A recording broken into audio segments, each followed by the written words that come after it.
I'm not sure where we ended the segment there, but let's move along.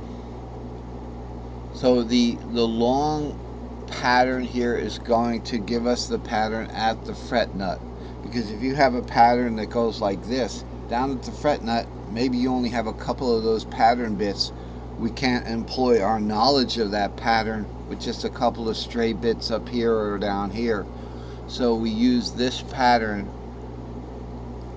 at the fret nut. Now this is an E shape. Remember I said we couldn't get the 7 of that E, we could only get root 2. Here's the 7. So we can play the short pattern, affectionately the short pattern. It's actually the long pattern. Let's look at that. Let's look at that E shape. So keep in mind we're going to be using this long pattern here. Sorry for my cold. I had to actually stay home for church today because I had a little bit of a stomach ache or something like that, and a little bit of a cough last night, but I think it didn't really sink in this time. So you'll see me drinking water, and in this case gym juice, called gym juice. Here's the E pattern. The short E pattern, affectionately the short, but it's really the long. But when I say long here, I'm talking about this long. Sorry for that confusion. Is 7 root 2. So if this is the fret nut here, okay, got a line here. If this is the fret nut, so down here, root is E. In my case, it's C. Okay, and the second, the D, E, F, G. So remember, this is play as I see it. So I made this grid. Once I down tuned this guitar, I made this grid with the proper notes. So if this is an F, it's an F. I haven't adjusted I haven't transposed the piano at all today. So it's normal, you know, there's A440, whatever it is. So this is the short pattern for the E. It can only be played like up here in the key of C. So it looks like we're going to do a E shape, an E string shape, 7 root 2, and then into an S2C, and S3D. Warp up.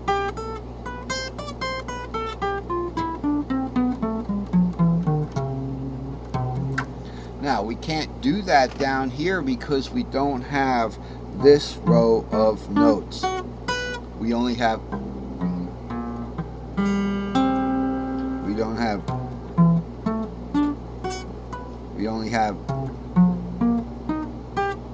okay, so we have to play the long pattern.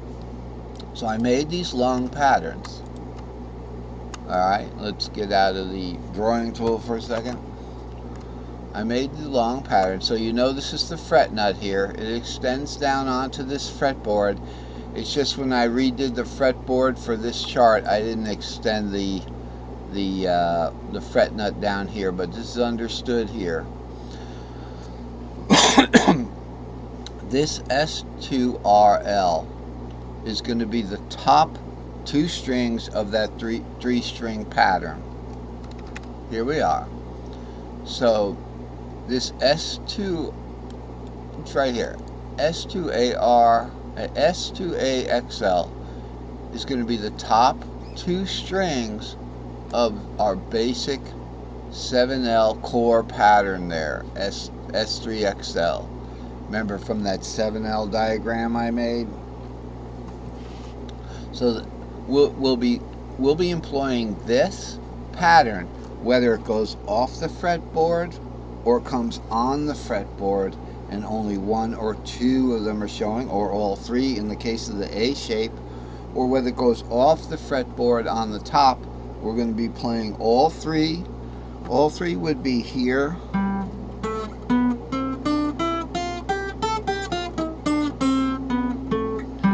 I'm not sure what shape that's at. Okay, it could be the D shape, but a lot of times I won't want to go into a full S3 XL. We'll want to be finishing off with the short pattern at that point. So it'd go like this. Something like that. Or if it goes to the C pattern, to be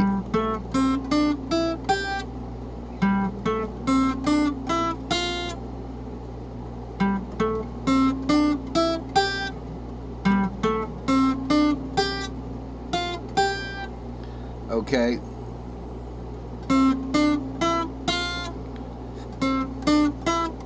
Thank you. It took me about every other possibility to get to what it was. It's just the pentatonic of that extra long pattern. So we'll get to that when we have the pattern in front of us, so we know what we're talking about.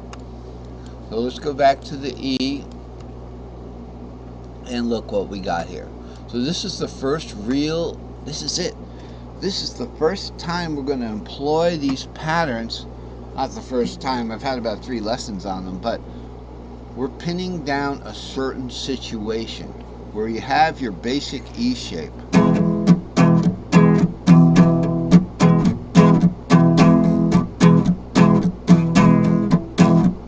Right? You got your basic E shape you're going to play.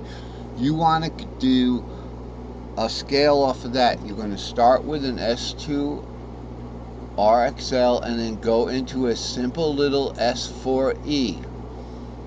Now that S4E turns out to be the D shape of the short pattern that's one string shape to the right of the starting pattern, which was the E pattern itself. Alright, so I'm going to do it in C down here. We're going to start with root 2, 3, and we're going to do, we can do a diatonic on the root chord. So if this is our root chord, right?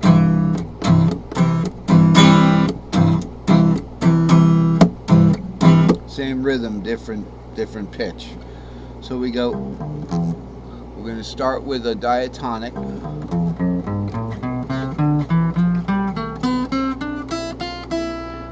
Now notice, when I went from here,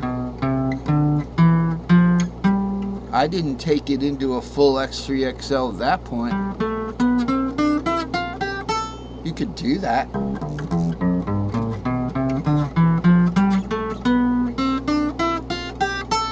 I mean, you could play all the way up to there.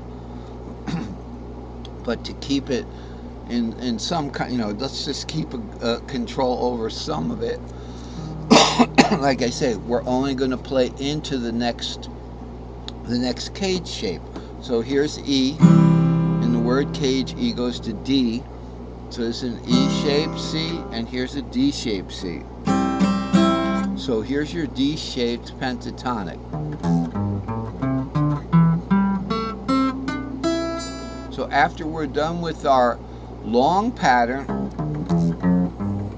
we're essentially going to be playing into finishing off D-shaped top right there. So it's E long into a D-shaped top. Whenever we get out of the long pattern, we're going to go into and finish with the short pattern on top. So we got 4 strings. We got 2 strings down here on the long, 4 strings up here on the top. But this S4E that we'd be playing like this,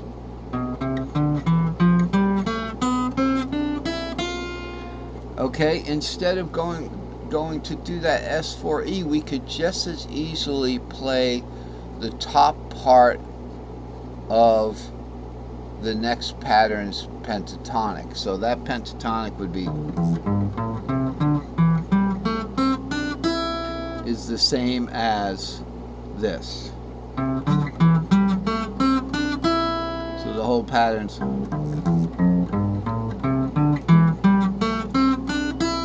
or a pentatonic.